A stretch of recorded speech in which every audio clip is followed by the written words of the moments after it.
Kamusta kayo lahat? Yung pag-uusapan naman natin ngayon ay kung ano yung dapat gawin o mga document na dapat dalhin ng isang aplikante pag yung mag-a-apply ng passport ay isang minor.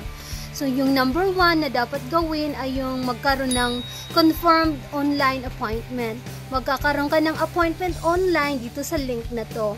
And then yung number 2 na requirement ay yung passport application form. Pagkatapos maging confirmed na yung appointment mo online, makakatanggap ka ng email sa DFE na confirmed na yun at meron yun naka-attach na 3 document, yung passport application form and then yung 2 receipt. And then yung number 3 na requirement ay yung personal appearance.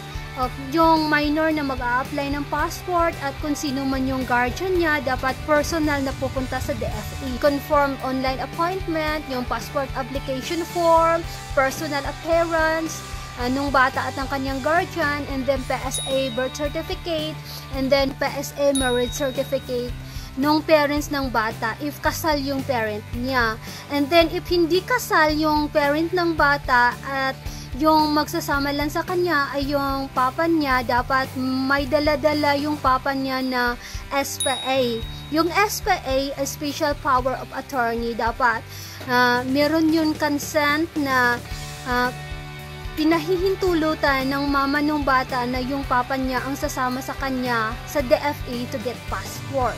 And then, if yung bata naman, yung adult na mag-a-accompany sa kanya sa DFE ay hindi yung mga magulang niya, yung kung sino man yung mag-a-accompany ng bata na hindi magulang niya, dapat din may dala na SPA, yung may consent sa mga magulang ng bata at meron yung naka-attach na ID, valid ID ng kanyang mga magulang.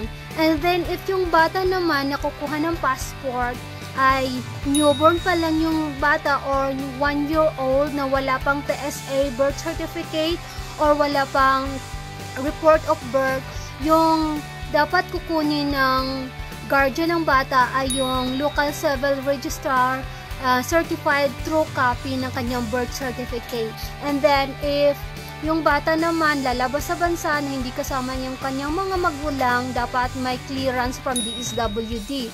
And yung clearance from DSWD na kukunin, ito yung mga requirements for DSWD clearance. Ginagawa nila yon kasi gusto lang nila masiguro yung safety ng bata kasi lalabas siya sa bansa na hindi kasama yung parents.